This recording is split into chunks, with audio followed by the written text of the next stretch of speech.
আউযুবিল্লাহি মিনাশ শাইতানির রাজিম বিসমিল্লাহির রহমানির রহিম।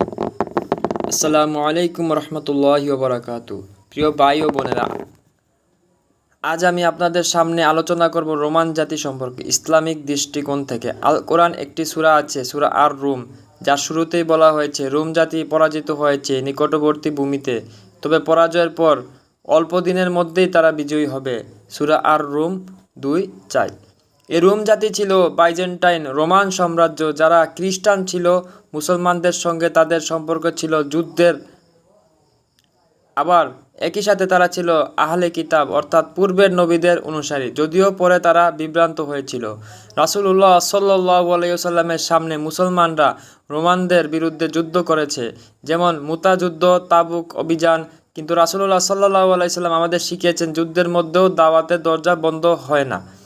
হাদিসে রাসূলুল্লাহ সাল্লাল্লাহু আলাইহি ওয়াসাল্লাম ভবিষ্যদ্বাণী করেছেন শেষ সময়ে মুসলিমদের বড় যুদ্ধ হবে রোমানদের সাথে, সেটি হবে মালহামা বা মহাযুদ্ধ।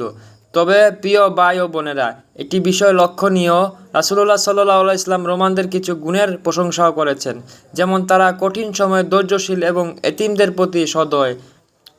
মুসনাদ আহমদ। তাই ইসলাম আমাদের শেখায় বিচার করো সত্য ও মিথ্যার ভিত্তিতে, জাতি বা বংশের ভিত্তিতে নয়।